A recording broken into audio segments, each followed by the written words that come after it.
Every year, as we know, certain members of the media who shouldn't have a say and some well-qualified analysts vote on year-end awards. They decide the All-NBA, All-Defensive, Defensive Player of the Year, and MVP players among other awards. But so often, fans across the world wish to see what players themselves think. Who is the best player in their eyes? Who is the most overrated player in their eyes? Since 2019, the NBA has held anonymous player polls to simply answer these questions, and every year there are insightful results as player opinions often deviate from the media's perspectives. For example, in 2023, 50% of NBA players suggested that Joel was the MVP.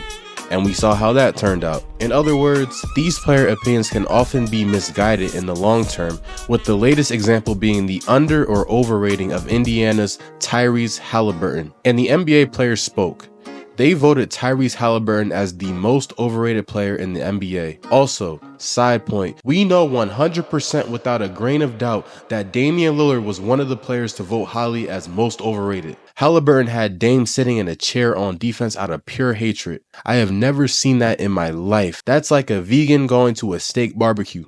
Unheard of. But yes, Holly was voted as the most overrated, and when it happened, I was confused. I wasn't sure how Haliburton was overrated. I thought he was perfectly rated, especially after last season. Nobody has Haliburton in MVP talks, but everyone acknowledges just how great he is. So why couldn't NBA players see this? Is it because he has a weird jump shot? Is it because he's a bit corny and a front runner? And yes, it gets really bad when this corny light-skinned dude is talking trash while up 30 and you can do absolutely nothing about it, see Dame. Or is it because he has been running through the East the past few seasons? Bothered by Lewis. Iverson. How about that? Steps over to Ron Lewis. Before we get into the video, make sure y'all like, comment, and subscribe. I had to sit and study the Indiana Pacers chat for the love of the game. Mind you, I am a Pistons fan, so in honor of Malice at the Palace and the Block, please show the support. With the Heliante, with the Helion, with the Heliberry, with the Haliburton. In the 2024 season, Haliburton led the league in assists at 10.9 per game on only 2.3 turnovers per game. That's a 4.7 assist to turnover ratio. To put that into perspective, the last 5 assist leaders before him had ratios of 3.1, 4.5, 2.4, 2.6, and 2.4. To further put that into perspective, the names holding these ratios are Harden, Chris Paul, Russell Westbrook, and LeBron James, highly regarded as the greatest passers of our generation. Yet, Haliburton protects the ball better than them at his best. Moreover, he somehow led the Indiana Pacers to the Eastern Conference Finals before Joel Embiid, by the way, after a 2023 season in which the Pacers only finished with 35 wins as the 11th seed. So Haliburton was able to lead a lottery team to a 47-win season and an Eastern Conference Finals appearance in the direct year after. Did he not deserve to be named an All-Star? Did he not deserve to be named to the All-NBA third team? The only question on Haliburton and the Pacers was if they could beat fully healthy teams. In the 2024 playoffs, we have to remember that the Bucks were missing Giannis and the Knicks were getting injured as the series progressed. But injuries are the name of the game. Does the Warriors 2015 championship not count because the Cavs were hurt? Does the Raptors 2019 championship not count because the Warriors were hurt? Why does it matter when the Pacers stay healthy? Does that mean that Haliburton is overrated?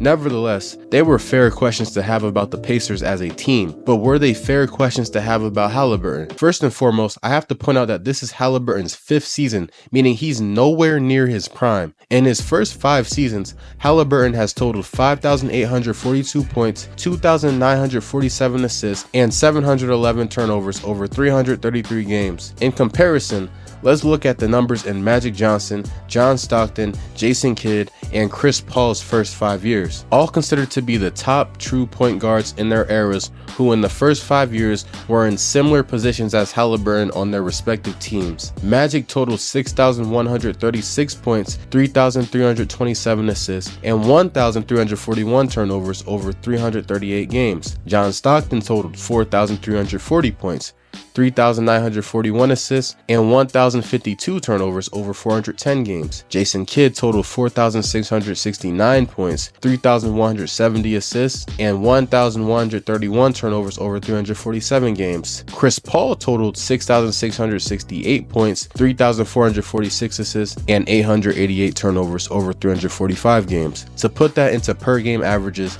Holly is averaging 17.5 points per game, 8.8 assists per game, and 2.1 turnovers per game. Here are the averages over the first 5 years for the other players I listed. As you see, Magic averaged 18.2 points per game, 9.8 assists per game, and 4 turnovers per game. Stockton averaged 10.6 points per game, 9.6 assists per game, and 2.6 turnovers per game. Kidd averaged 13.5 points per game, 9.1 assists per game, and 3.3 turnovers per game. CP3 averaged 19.3 points per game, 10 assists per game, and 2.6 turnovers per game. If we compiled a list of the best opening 5 seasons for a true point guard, many would include the names I listed. Some may say that Magic had the greatest first 5 years of any point guard in NBA history, winning an NBA Finals MVP in his rookie year. Not only is Haliburton's statistical start to his career as a true point guard comparable to legends of the past, but he is also on pace to finish with over 20,000 points and 10,000 assists over a 20-year career. The only players that have those career stats are LeBron and CP3, yet Haliburton is the most overrated player in the NBA. Is this pure truth or plain hating? Well, in the 2025 playoffs, we've seen Haliburton lead the Pacers past heavily favored teams while answering questions from the 2024 playoffs. I also want to point out that I wrote this script before Holly went on an absolute burner against the Knicks in Game 1. Generational game, feeding family, shout out Neesmith. Yeah, that was just crazy. Since 1997 to 98, playoff teams have won only 3 of 1,643 games when trailing by at least 7 points in the final minute of the fourth quarter or overtime, according to ESPN research. The Pacers have accounted for 2 of the wins in this postseason. The first came in Game 5 of Round 1, where Haliburton finished with 26 points, 5 rebounds, 9 assists, 3 steals, 3 blocks, and only 1 turnover. In that game, the Indiana Pacers went on an 8-0 run in 34.5 seconds to end the game and defeat the Milwaukee Bucks 119-118 in overtime in Game 5. But how did they get to overtime? Haliburton made the game-tying dunk off an aggressive dribble drive to the rim with 10.8 seconds left in the fourth. He also had 3 of his 9 assists in the fourth quarter. In overtime, the Pacers would find themselves down 118-111 with 40 seconds left in the game. Then, everything changed. Nembhard first hit a clutch deep 3, then Haliburton and Neesmith forced a crucial turnover to get the ball back. Holly then attacked the rim, getting a clutch and 1 basket with 17 seconds left and hit the free throw. Haliburton and Jarris Walker then forced another major turnover on the Bucks, getting the ball back with 11.3 seconds left. And the game was left in Holly's hands. With 11 seconds left, he runs an ISO with Giannis, the Bucks' best defender and arguably the most dynamic defender in the NBA, on him. No problem.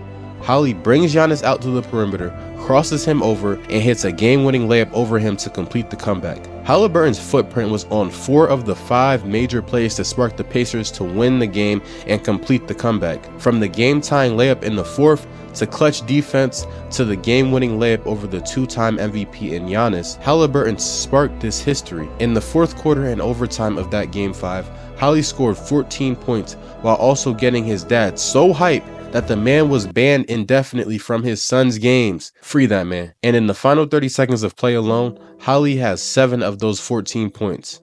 Then, in Game 2 of the Pacers and Cavs series, the Pacers would find themselves down 119-117 with 57 seconds left in the game. After Siakam missed 2 free throws on the line, Neesmith made a forceful putback dunk with 46.7 seconds left. Neesmith then forced an offensive foul on Donovan Mitchell to get the ball back. After Haliburton drove and got his shot absolutely stuffed, Siakam would score a layup off the dribble to cut the Cavs' lead down to 3. Haliburton, once again, forced a turnover off the inbound, pressuring Max Strus to throw the ball right into Andrew Nembhard's hands. Haliburton then attacked the rim and forced a shooting foul, proceeding to knock down the first free throw. Though he missed the second free throw, Haliburton got his own rebound and reset at the perimeter with 8.8 seconds left on the clock. And what would follow would give Miles Turner flashbacks of LeBron, as Haliburton went on to hit a game-winning step-back three-pointer from the exact same spot where LeBron gamed the Indiana Pacers in the playoffs almost a decade ago. ball game. Holly shot 63.6% from the field and 100% from 3 that game, dropping 19 points, 9 rebounds, and 4 assists. In the fourth quarter, however, he did the majority of his damage, putting up 11 points, 5 rebounds, 1 assist, and 1 block on 57% shooting. Just like that, Haliburton spearheaded 2 of the greatest comebacks and game winners in NBA history, as the Pacers would win both series in just 5 games.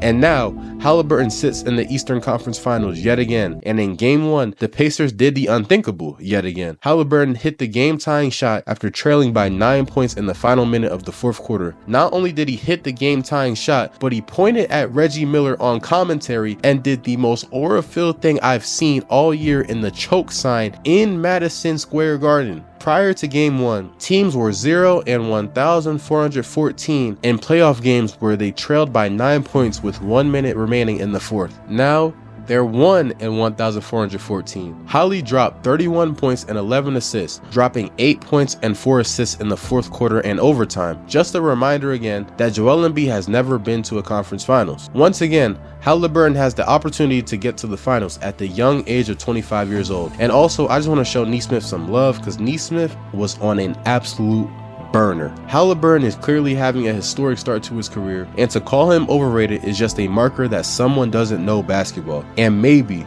we will see Haliburton further prove the haters wrong, winning his first NBA championship. But at the very least, this playoff run will go down in the history books as one of the greatest of all time.